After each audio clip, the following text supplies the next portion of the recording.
It has taken 232 years for a black woman to be selected to serve on the Supreme Court of the United States. But we've made it.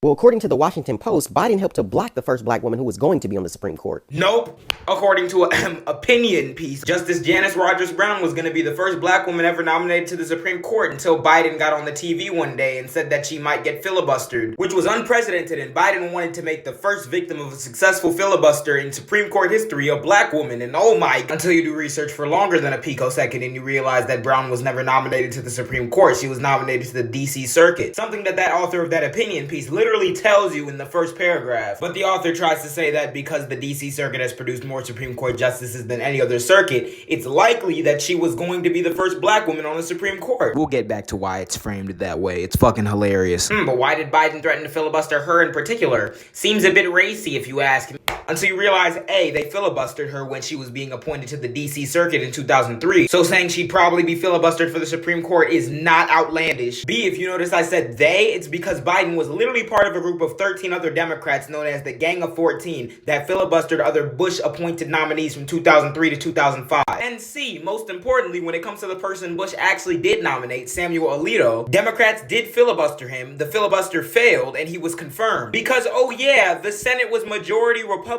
meaning no filibuster attempt would have worked no matter who Bush nominated. Only 24 Democrats actually went along with the filibuster, meaning they got outvoted 72 to 25 in order to break the filibuster. And the simple fact that there were 54 Republicans means that if every single Democrat voted against whoever Bush nominated, Republicans would still win, which is exactly why so many Democrats voted with Republicans in order to surpass the 60 votes needed to end the filibuster, because there was no point, seeing as they were never going to win in the first place. Knowing all this information, Bush still didn't pick Brown as his nominee, but the author makes it seem as though it was Biden's useless filibuster threat that somehow factored into that decision. And that author also says that Biden wanted to make a black woman the first in history to have her nomination killed by a filibuster, as if there was any threat of that filibuster killing any nomination from Bush. But why is it framed that way, you might ask? Remember I told you we'd get back to that.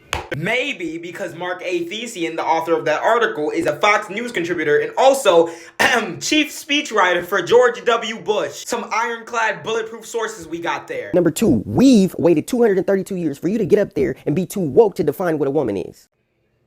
I'm sorry, her confirmation hearing was not a debate or a constitutional crisis where the crux of the issue is defining what a woman is. So any question to that effect is out of her purview and not her responsibility to answer at that moment. How dare you be too woke to answer a deliberate gotcha question that had nothing to fucking do with the matter at hand. Number 3, I'm not celebrating anybody who chose to give the lightest sentence possible in 8 cases of child porn and baby sex torture.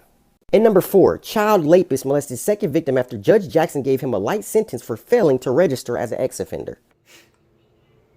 I guess we're just doing straight up slander now. Because according to Doug Berman, a leading expert on sentencing law and policy at the Ohio State University School of Law, Jackson's sentencing record in child cases seem to be pretty mainstream, considering nationally, federal judges sentence under the guidelines in roughly 2 out of every 3 cases. Not to mention, in most of those 8 cases, the government prosecutors requested below-range sentences, as those guidelines are purely advisory and viewed by many federal judges as unduly harsh. There was a 2021 report from the U.S. Sentencing Commission that found in 2019 less than 30% of non-production child offenders received a sentence within those guidelines. Am I telling you that it's right or wrong that these justices decided on these particular times for sentencing? No, what I am telling you is that these justices have decided that this is how it's going to work. Justices plural, because the attempt to bring it up in order to smear Ketanji Brown Jackson for doing something that is apparently out of the ordinary. When, oh yeah, under the Trump administration, a review found that nearly a dozen handed down below guideline sentences in cases of defendants viewing, possessing, transporting, or distributing child. But what did we hear from y'all? Fucking crickets. Judge Ralph Erickson, that was appointed by the Trump administration and confirmed in 2017, did the exact same shit Ketanji Brown Jackson did on at least 11 cases. And what did we hear from y'all? Fucking crickets. Because again, this is within the normal for federal judges. You plucking some of these cases and appealing to emotion within your audience in order to make it seem as though she's doing anything out of the ordinary from any federal judge is at worst a smear attempt and at best a grave misunderstanding or ignorance regarding the topic you are trying to navigate. Number 5, Judge Jackson's nomination drew praise from groups that support access to abortion, including Planned Parenthood. We have no doubt she will work with the most pro-abortion administration in history to enshrine abortion on demand nationwide in the law. Okay, if you don't like Ketanji Brown Jackson for supporting people's rights to get an abortion, don't fucking care. 79% of Planned Parenthoods are in minority communities. They believe she's going to help them take out more black babies. And yes, the classic Planned Parenthood is designed to get rid of black babies thing, as if black women are incapable of making their own healthcare decisions.